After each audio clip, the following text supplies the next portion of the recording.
The next question posed is by Mir Fazil.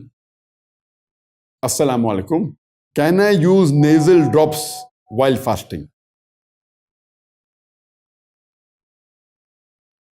Using nasal drops while fasting is prohibited because the ear, the nose and the mouth, the ENT, they are connected. So when you put a drop in the nasal, there are high chances it can go into your throat and into your stomach. That is the reason while fasting, excessive sniffing of the water while doing wudu is prohibited.